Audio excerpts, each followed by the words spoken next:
Now, France, you, like I said earlier, you captured 2 seats, you captured 3 seats. Now you probably will be fighting to see if you can get a fourth one. But one thing I must bring forward to you about your party and yourself, that you have members that actually move away from your party, and it happened twice. You have one now that is a minister, you have one that for the government.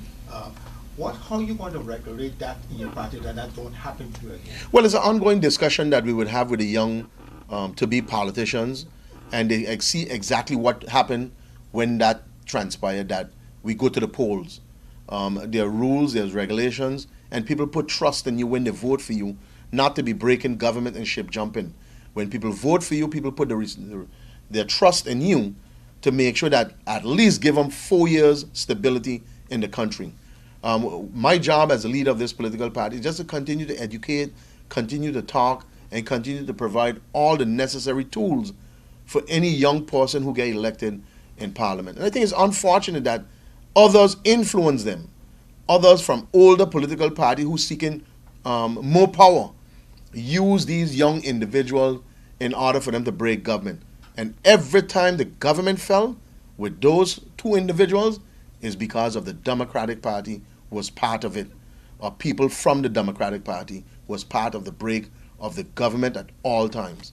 And we believe that you must highlight that. And you must punish ship jumpers.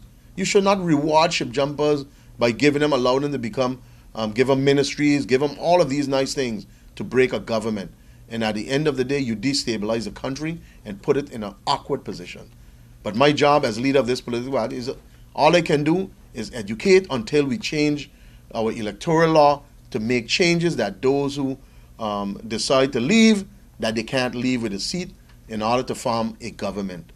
Or you allow at least the governing body to have more seats, that if one fall, one leave, you still have a government. Those are the things that we need to look at to change the issue at hand that calls ship jumping. Now, the Democratic Party and the UP Party has joined to make one party, and some people are saying, and maybe I could get your views on that, saying that it didn't make much difference because it's the same people before. So, do you see any difference in that? Well, I think it's unfortunate that the leader of the UP at that time, Tia Heiliger, had a vision to leave the Democratic Party and started his own political party and was heading in the right direction with his political party. Unfortunately, he chose to allow his party now being taken over by the new leader of the UD, MP Sarah Westcott Williams. I think it's unfortunate that now you're hearing the cries out there from the people who thought a real change would have come. But unfortunately, what they have seen is the rebranding, the reimaging of the old coming back together and trying to fool the people with what they have done. When you take a look at USP, USP is the only political party that holds seats in Parliament who did not merge with anyone. We did not merge with no political party, we did not merge with no one at this time.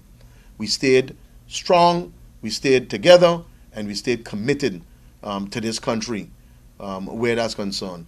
But right now, when you take a look at the merge of the UD, I think is very distasteful to the people of this country. It have looked more like an elitist type political party, and it's very much turning off the people of this country.